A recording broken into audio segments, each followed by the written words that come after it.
artinya sholat kalau kita masih melakukan kemungkaran itu salah besar. Sholat itu wajib, dengan Anda sholat itu sudah mengurangi kemungkaran Anda, karena Anda tidak melawan ketentuan Allah Ta'ala.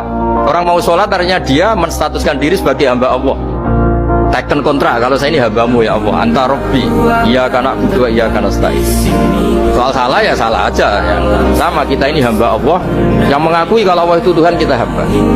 Dan barokahnya pengakuan itu insya Allah di cerita-cerita syafaat, kalau kita dosa atau apa insya Allah dapat syafaatnya Rasulullah SAW, karena kita tidak pernah lari dari status kehambaan.